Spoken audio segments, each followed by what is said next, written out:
Hi, me Mishmash, and today I've got a very special guest to help out with teaching you all the darkest and most secretive painting tips, tricks, and hacks. And to help me out, I've got a very, very special guest. I did not give you permission to use my intro. Whatever. Let's get this over with. I just want to see my rats again. That's the spirit. Look, I know you're shaking off a little rust because of that big vacation of yours, but we can do this. We've got this. I haven't been on vacation. This creature has been keeping me here for... Shh. Don't be a tattletale. Number 1.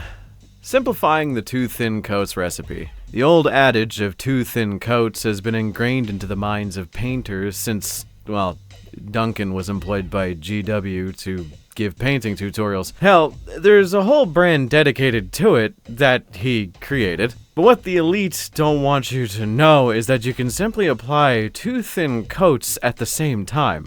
All it takes is being good at painting and voila! Only true dedicated painters are able to comprehend the reasoning behind this, so if you're unable to understand, it's probably because you're just an idiot. How did he do that? I cheated. Number 2, mix all your paints. Mixing your paint is a very important aspect of learning to paint. Mish has said this before, but more detail is always crucial. People complain about certain paints being worthless or drying too fast, but it's because those paints are meant to be mixed together. Iron Breaker and White Scar are designed to be mixed for the ultimate color using a mixture of sorcery and lamium medium. Attention, now this painter detected. Viewing access denied. Keep in mind, this is only applicable for those who believe, and non-believers are destitute of hope. One tool most mini painters neglect to get is a cauldron, just specifically to make the paint equivalent of mixing ammonia and bleach together. I like to call it witch's brew. They are pretty cheap on Amazon, so take a look.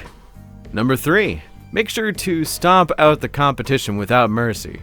Always remember to degrade and insult the miniatures of other people playing factions you don't like, or just anyone who isn't you. Your opinion should be sought after and feared, spoken of in hushed whispers and reverent tones equally. The loudest nerd in the room is always the most powerful. If you feel that someone might be a better painter than you, it's a pretty effective power move to handle their life's work with greasy Cheeto fingers to put them in their place. You. Number 4. For other paints like Vallejo and Army Painter, they're typically fitted with a tiny metal ball inside to break apart the paint for a good mixture. However, it should be known that shaking it too hard is detrimental to the product. The paint will get overstimulated and become very frightened, causing them to clog up the nozzle as a defensive maneuver. Number 5. The one true method of applying contrast paints. Only apply contrast paints from the pot to the miniature. If the contrast paint makes contact with the palette, you might as well just sell all your miniatures at that point.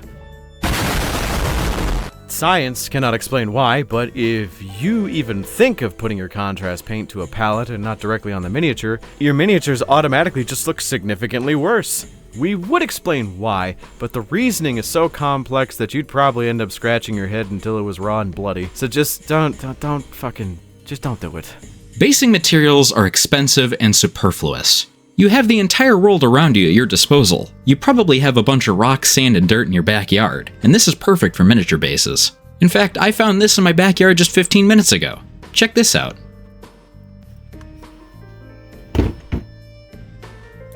Oh shit. Remember, placement on the base can severely impact the overall balance of the miniature, so watch out for that. Number 7. Don't lick your brushes like all these fancy schmancy artists do. No, this isn't a joke, this is actual advice. You're not a baby. Get the brush out of your mouth, you stupid fucking child. Number 8. GW's paints are pot-shaped as they're intended to be used like shots. Only experienced painters know this, however, as most of you imbeciles end up spilling them and wondering, oh, why are they shaped like that? Well, they're made to be consumed. GW makes their colors as vibrant and luscious as they are for the sake of consuming them, in an effort to get the painter more vitalized and energized for painting more miniatures. That completely contradicts what you were saying earlier about the contrast. Number 9. Don't 3D print anything. Don't 3D print just anything, just in general. It's too hard and the noises the printer make frighten me. Number 10. People often use their hands as a palette when painting. It's quite useful, however, cutting out the middleman is often the best option possible. So just dunk your fingers in and make mini painting into finger painting. Mish, these are fucking awful. Also, be sure to save all of your old paint water. The best use of it is keeping it sitting in a bathtub perpetually. Think of this as a Lazarus pit. Dunk yourself in as many times as you wish, and every time it will rejuvenate your drive to keep painting and make you more centered with your paints. My mouth. All right, that's all we have. If you didn't learn anything, then there is no helping you, and I think giving up is probably the best course of action. There, I read it. Was that good enough? Excellent work, Mr. Bones, and here is a starburst for your efforts. Very good job.